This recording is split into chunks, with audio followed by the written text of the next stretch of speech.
Hi all, this is the 7th video in the resistance chapter of the book. We're going to be looking at this idea of the Wheatstone bridge today.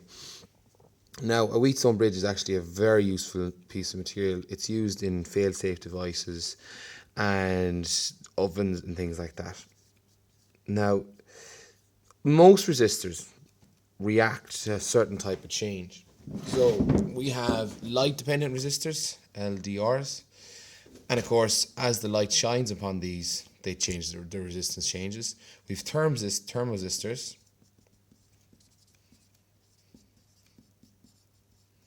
and as they heat up or their temperature changes, their resistance changes. And then we've got strain meters, okay? And if they're under strain, then their resistance changes in turn. Now, unfortunately, we can't measure the resistance of these directly, okay? We can only measure these as a ratio of other resistances. So we use this idea of a Wheatstone bridge.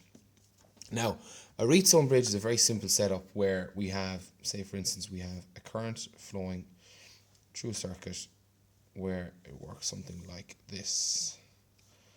So we've point A, that splits into two pieces like this. And along here we have a little resistor. I'm going to have another one almost opposite to it across the way on the other branch of this. Then we get to point D here, this turns back, and halfway along there we'll have another resistor. And that comes here and back around, and then the same on this side where we put another little resistor.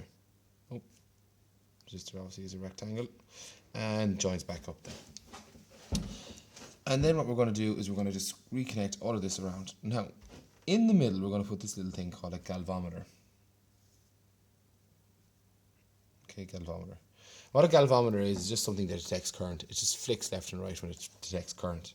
So that's what that little arrow measures there. Sometimes you see the symbol V subscript G for a galvanometer. So I'm just going to label a few things on this. So if this is point A here,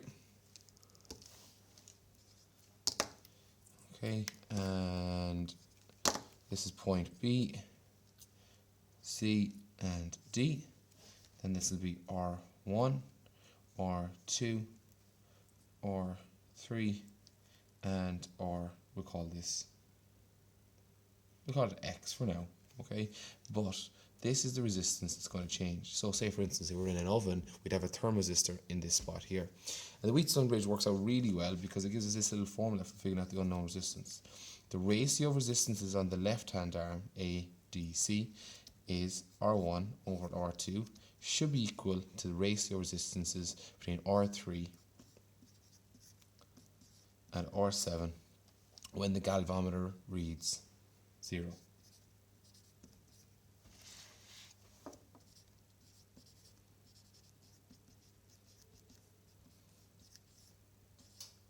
When it's at 0. Now, there's a little bit more to this, and it's a little bit more understanding. But basically, current will flow through the area of least resistance, okay? And none of these resistors are either in series or parallel. They all have options of going in different directions, okay?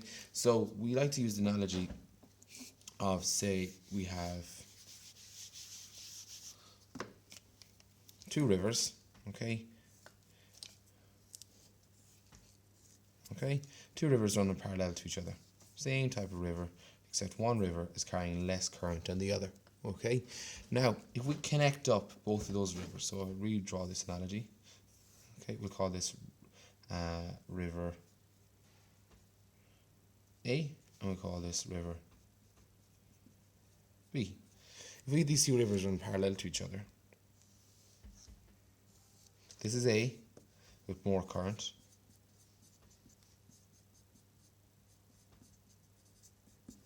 This is B with less current. Oh, current with a C, not a W. Current. Okay, with two different pieces of current. How the galvanometer works is it connects both of these together. Like that. Okay, so what happens here is the current is flowing from here to here and here to here.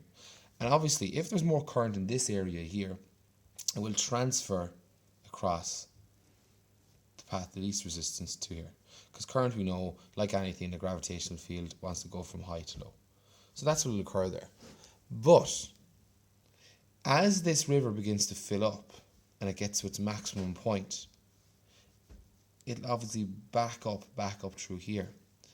And if you were to imagine this idea, if we put a little leaf in here, try my best now to draw a leaf. Okay, that looks more like a smiley face, but you get the idea. Okay, there's a little leaf inside there. If this river is full, will that leaf move? No, it probably won't. Okay, it won't actually, because there's no current flowing. This can't take any more current from this side, so therefore no more current will flow between these two.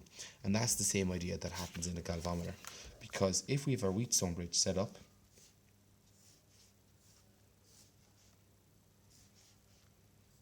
little resistors there, little resistor here,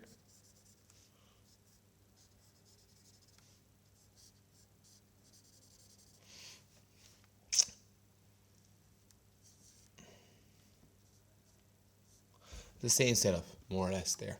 Okay, if these resistors are set up in such a way that no current flows through the galvanometer, then it's said that there is equal resistance across them.